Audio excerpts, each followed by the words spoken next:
Tim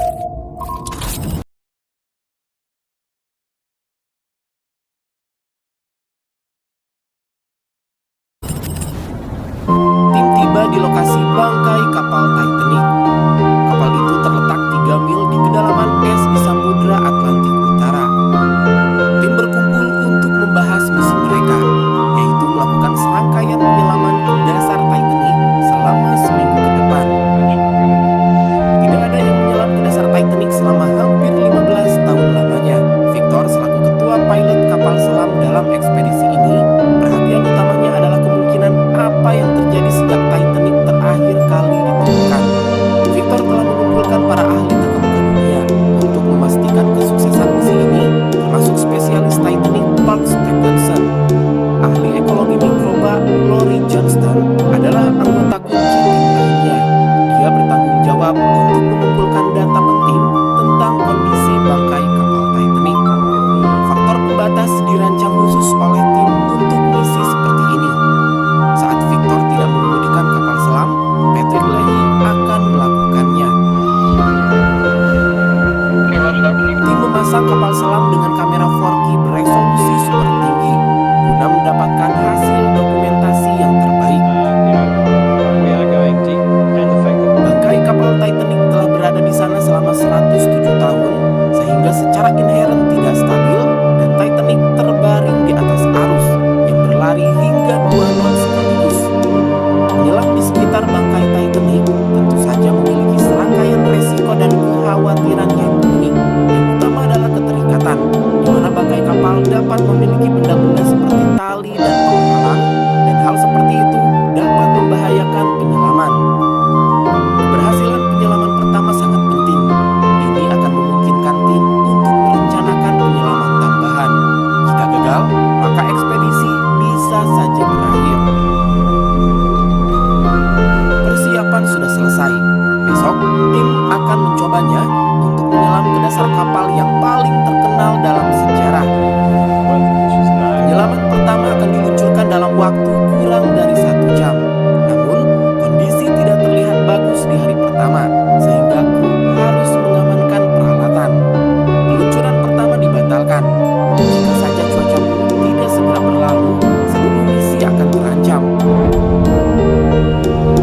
Pagi hari berikutnya, cuaca sangat mendukung. Penyelaman pun dimulai. Ini akan menjadi penyelaman solo pertama ke dasar kapal Titanic. Victor membutuhkan 1,5 jam untuk mencapai kedalaman Titanic. Menyelam untuk mencapai kedalaman Titanic.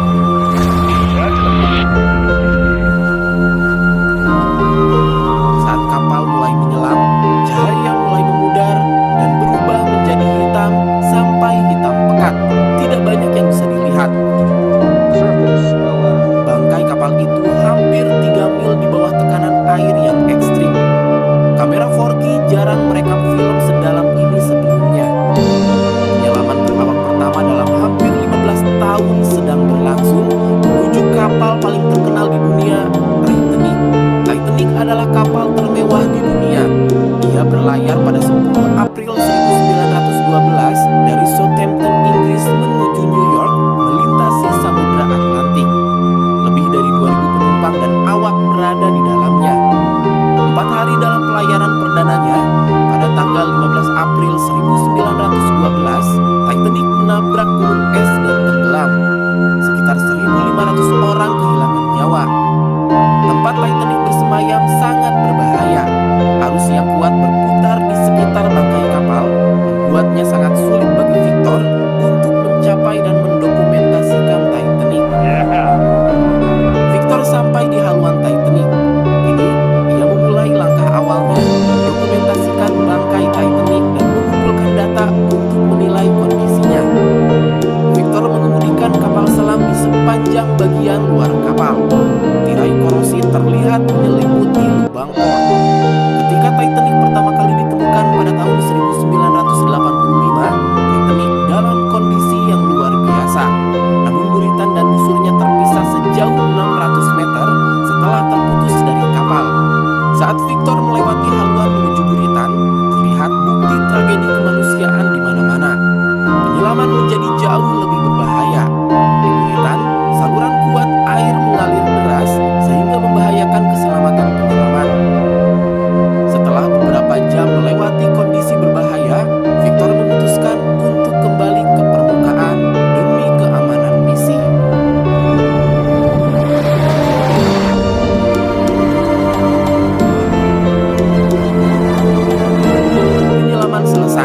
Namun bagi Parks, selaku spesialis Titanic, pekerjaannya baru dimulai. Penyelaman pertama sukses besar, terungkap bahwa Titanic terus membusuk meskipun masih dalam kondisi utuh. Informasi baru ini memungkinkan tim untuk memulai tahap selanjutnya dari misi mereka, yaitu investigasi forensik yang lebih rinci. Parks mempelajari rekaman itu untuk menilai keadaan Titanic dengan membandingkan rekaman yang direkam setelah Titanic pertama kali ditemukan. Parks bisa melihat busur masih bisa dikenali, namun buritannya lebih terlihat putus. Arus kuat yang berputar-putar dan mengikis logamlah yang bertanggung jawab atas kerusakan Titanic saat ini. Namun para ahli berpikir ada alasan lain untuk tingkat penurunan kapal yang tidak merata. Ahli ekologi mikroba Lori Johnston adalah satu-satunya orang di dunia yang dapat memahami apa yang tengah terjadi. Pada ekspedisi sebelumnya, Lori menyelidiki sebuah fenomena yang hanya terlihat di beberapa bangkai kapal terdalam di dunia. Titanic penuh dengan kehidupan mikroskopis. Bakteri berkembang biak di berbagai area di mana logam rusak seperti gesper atau patah. Disinilah rastikel pertama kali terbentuk. Istilah rastikel sendiri diciptakan ketika Titanic ditemukan, dan itu tampak terlihat seperti es berwarna karat. Mereka adalah struktur yang sangat canggih karena mereka terdiri dari organisme mikroskopis, di mana saat kita meletakkan karat di bawah mikroskop, fitur di dalamnya sangat detail. Organisme ini telah beradaptasi untuk memakan logam dan kecepatan makannya terus meningkat, dan tentu saja meningkatkan laju pembusukan kapal Titanic. Ini adalah penemuan yang mengkhawatirkan, namun ada satu keuntungan. Pemisahan memungkinkan tim untuk melihat ke dalam area baru bangkai Titanic. Inilah yang dilihat Victor pada penyelaman pertamanya. Membuat model yang akurat secara ilmiah ini adalah salah satu tujuan inti tim. Ini memungkinkan Parks untuk melihat Titanic dari semua sudut, untuk melihat hal-hal dengan lebih detail daripada menyelam atau mempelajari rekaman video. Bahkan di awal proses ini, model tersebut memungkinkan Parks untuk menyelidiki cerita dari Titanic dengan detail yang belum pernah terjadi sebelumnya. Pada malam Titanic tenggelam, lebih dari 2.000 penumpang berada di dalamnya. Para kru saat itu bergegas menuju Skocie untuk diturunkan ke air laut menggunakan kren kecil yang disebut David. Pada model tersebut, Parks tertarik pada salah satu David. Letnan William Murdoch pada saat kejadian berusaha mati-matian untuk memuat Skocie terakhir ke dalam David agar dapat diluncurkan dengan baik di saat Murdoch dan krunya tersapu oleh air.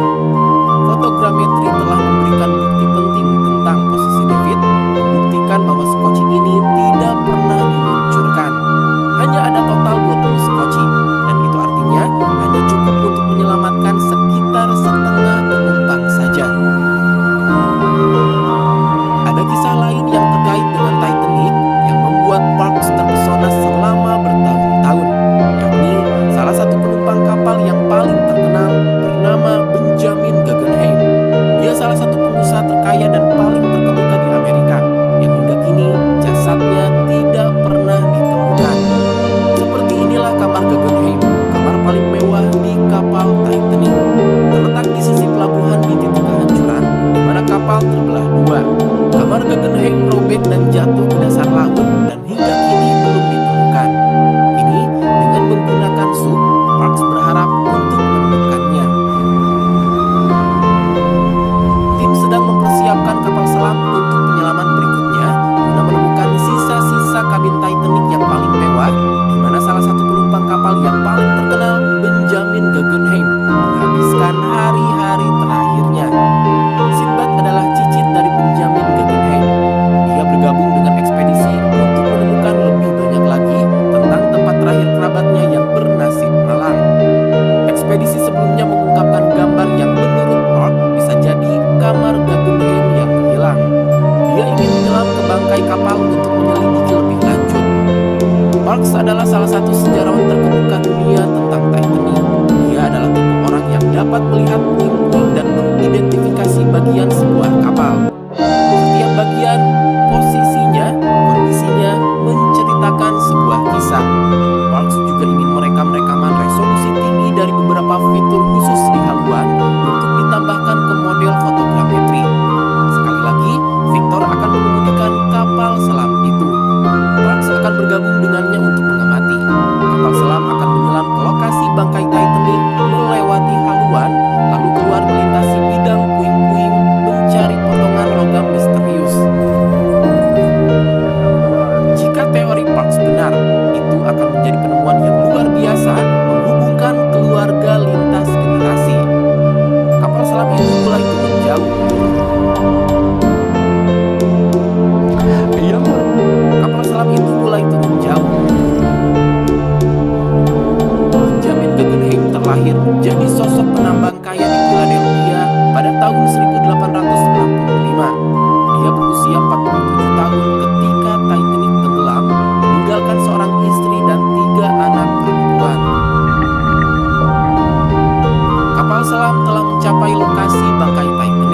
terbesar dan terbaik pada zamannya. Titanic berisi teknologi tercanggih, termasuk pemancar radio Marconi yang terkenal. Ditempatkan di ruang Marconi yang terletak di dek kapal antara corong pertama dan kedua. Pemancar digunakan untuk menerima peringatan gunung es dan mengirim pesan marabahaya, sesuatu yang tidak bisa dilakukan oleh kapal hingga akhir abad ke-19. Pada ekspedisi sebelumnya, Parks melihat ruang Marconi dan isinya dalam kondisi baik. Sekarang, dia ingin melihat keadaannya saat ini secara detail, karena Parks tidak bisa melihatnya dengan jelas selama menyelam dengan Victor. Parks berharap fotogrametri mampu memperlihatkan ruang Marconi dengan lebih detail. Fotogrametri 3 dimensi mengungkapkan depresi baru di atas kamar Marconi. Investigasi terhadap kondisi Titanic mengungkapkan gambaran yang beragam. Beberapa fitur bangkai Titanic telah memburuk, sementara yang lain hampir tidak berubah. Secara keseluruhan, bangkai Titanic tampak bertahan dengan sangat baik. Ada beberapa area yang menjadi perhatian, kerusakan parah, dan mereka akan mempelajarinya di masa-masa mendatang untuk mencoba dan mendapatkan prediksi yang lebih baik tentang berapa lama lagi Titanic akan bersama kita. Saat ekspedisi memasuki tahap terakhirnya, tim menghormati para korban Titanic. Dengan selesainya upacara, tim bersiap untuk penyelaman berikutnya. Penyelaman akan membantu tim memahami dan memprediksi masa depan Titanic. Mereka ingin menempatkan sebuah platform data di sebelah bangkai Titanic. Ini adalah cara non-invasif tetapi ilmiah untuk mencatat penurunan. Platform itu terbuat dari baja, sama halnya seperti Titanic. Bakteri akan mulai mengisi sumber baja itu sehingga mereka dapat mengamatinya setelah beberapa tahun kemudian. Itu dianggap sebagai eksperimen jangka panjang dan menganalisisnya untuk sekali lagi menghubungkannya kembali ke tingkat kerusakan bangkai kapal Titanic.